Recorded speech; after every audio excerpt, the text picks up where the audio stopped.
বাংলাদেশ ও নেপালের সাংস্কৃতিক সম্পর্ক আরও দৃঢ় হবে বলে আশা প্রকাশ করেছেন সংস্কৃতি মন্ত্রী নিতাই রায় চৌধুরী। শুক্রবার শিল্পকলা একাডেমিতে নেপাল ফুড ফেস্টিভ্যালের প্রধান অতিথির বক্তব্যে তিনি বলেন, এদেশের মাটি সবাইকে আপন করে নেয়। আর নেপালের রাষ্ট্রদূত বলেন, দুই দেশের সম্পর্কের গভীরতা ঐতিহাসিকভাবে প্রথিত। সুফিয়ান ফারাবির রিপোর্টে বিস্তারিত।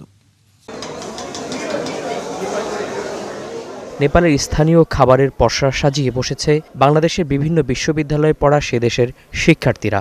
আর সেসব খাবারের স্বাদ নিতে ভিড় করছেন নগরবাসী। শিল্পকলা একাডেমিতে আয়োজিত অনুষ্ঠানে অংশ নিয়ে ঢাকায় নিযুক্ত নেপালের রাষ্ট্রদূত বলেন, দুদেশের সম্পর্কের গভীরতা ঐতিহাসিকভাবে প্রথিত। আমরা প্রায় একই রকম সংস্কৃতি পালন করি, একই মূল থেকে আসা ভাষায় কথা বলি এবং একই ধরনের খাবার খাই।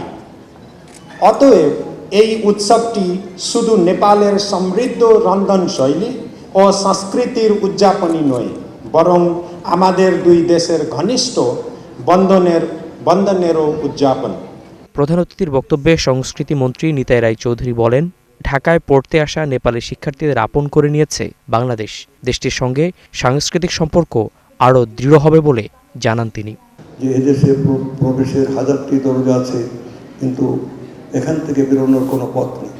এত প্রাচুর্য, এত সৌন্দর্য, এত ঐশ্বর্য ভরপুর ছিল আমাদের দেশ, যেখানে আসলে এখান থেকে কেউ যেতে চাইতো না। এ সময় সংস্কৃতির মূল উৎস নদী রক্ষার উপর জোর দেন তিনি।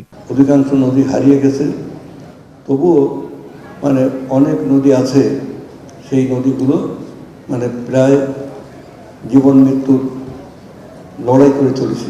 সুফিয়ান ফারাবি, ৭১, ঢাকা।